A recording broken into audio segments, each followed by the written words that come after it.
Who is an addict? Most of us do not have to think twice about this question. We know. Our whole life and thinking was centered in drugs in one form or another, the getting and using and finding ways and means to get more. We live to use and use to live. Very simply, an addict is a man or woman whose life is controlled by drugs. We are people in the grip of a continuing and progressive illness whose ends are always the same: jails, institutions, and death.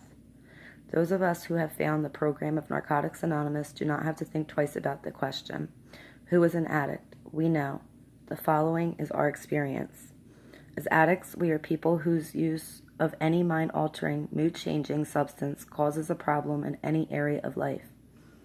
Addiction is a disease that involves more than the use of drugs. Some of us believe that our disease was present long before the first time we used. Most of us did not consider ourselves addicted before coming to the Narcotics Anonymous program. The information available to us came from misinformed people. As long as we could stop using for a while, we thought we were all right. We looked at the stopping, not the using. As our addiction progressed, we thought of stopping less and less. Only in desperation did we ask ourselves, could it be the drugs? We did not choose to become addicts. We suffer from a disease that expresses itself in ways that are antisocial and that makes detection, diagnosis, and treatment difficult. Our disease isolated us from people except when we were getting, using, and finding ways and means to get more. Hostile, resentful, self-centered, and self-seeking, we cut ourselves off from the outside world. Anything not completely familiar became alien and dangerous. Our world shrank and isolation became our life. We used in order to survive. It was the only way of life that we knew. Some of us used, misused, and abused drugs and still do not consider ourselves addicts. Through all of this, we kept telling ourselves, I can handle it. Our misconceptions about the nature of addiction included visions of violence, street crime, dirty needles, and jail. When our addiction was treated as a crime or moral deficiency, we became rebellious and were driven deeper into isolation. Some of the highs felt great, but eventually the things that we had to do to continue using reflected desperation. We were caught in the grip of our disease. We were forced to survive any way that we could. We manipulated people and tried to control everything around us. We lied, stole, cheated, and sold ourselves. We had to have drugs regardless of the cost. Failure and fear began to invade our lives. One aspect of our addiction was our inability to deal with life on life's terms.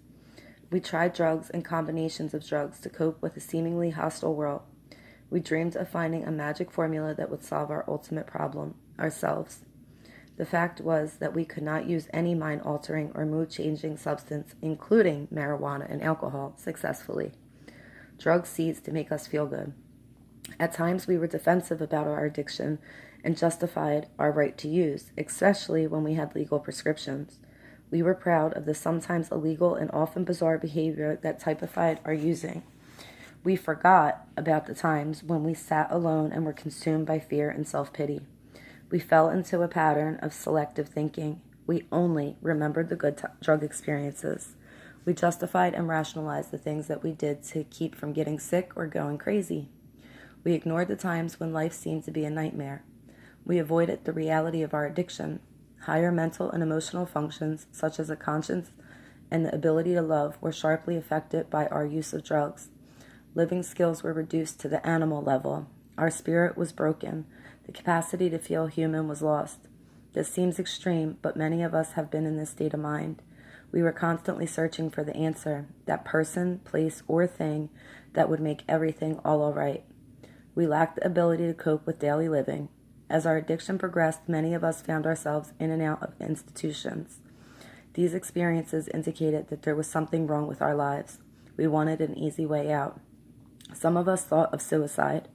Our attempts were usually feeble and only helped to contribute to our feelings of worthlessness. We were trapped in the illusion of what if only, and just one more time. When we did seek help, we were only looking for the absence of pain. We have regained good physical health many times only to lose it by using again. Our track record shows that it's impossible for us to use successfully, no matter how well we may appear to be in control. Using drugs always brings us to our knees. Like other incurable diseases, addiction can be arrested.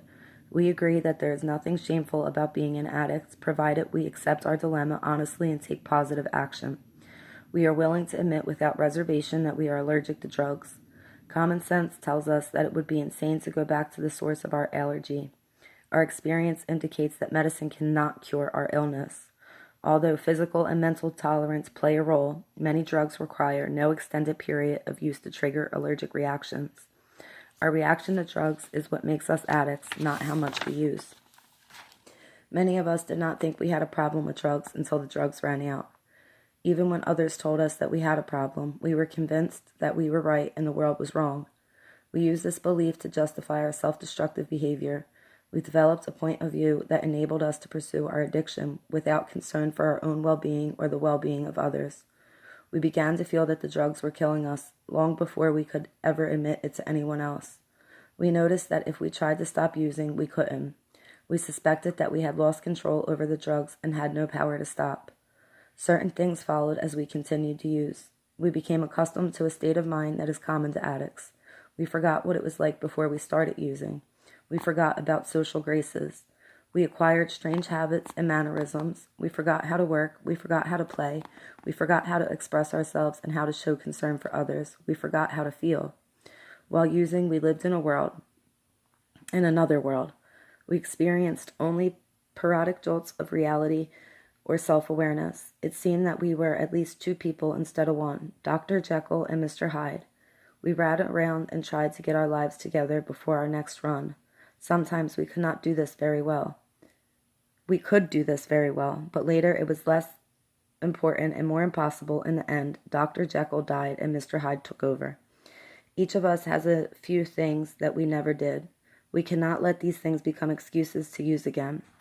Some of us feel lonely because of differences between us and other members.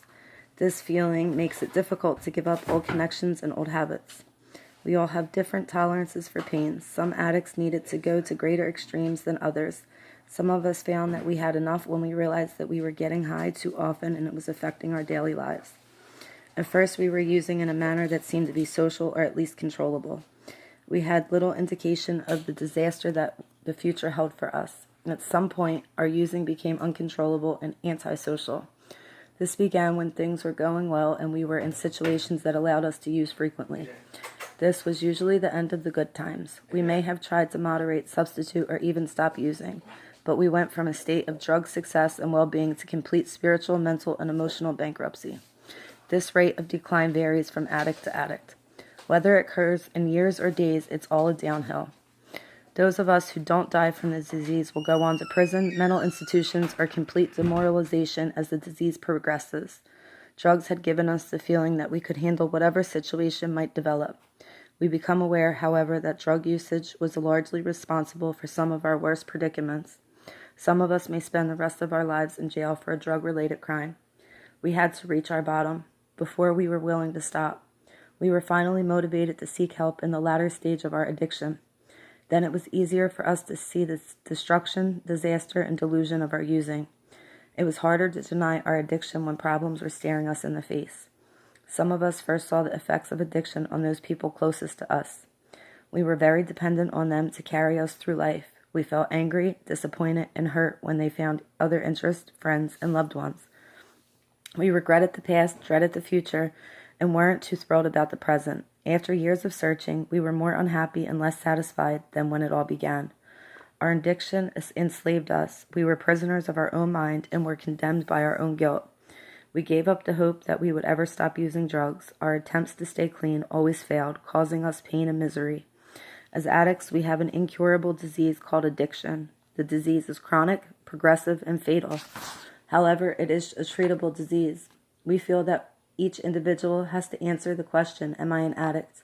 How we got the disease is of no immediate importance to us. We are concerned with recovery. We begin to treat our addiction by not using. Many of us sought answers but failed to find any workable solution until we found each other. Once we identified ourselves as addicts, help became possible. We can see a little of ourselves in every addict and see a little of them in us. This insight lets us help one another. Our future seemed hopeless until we found clean addicts who were willing to share with us. Denial of our addiction kept us sick, but our honest admission of addiction enabled us to stop using. The people of Narcotics Anonymous told us that they were recovering addicts who had learned to live without drugs. If they could do it, so could we. The only alternatives to recovery are jails, institutions, and death. Unfortunately, our disease makes us deny our addiction. If you are an addict, you can find a new way of life through the NA program. We have become very grateful in this course of recovery.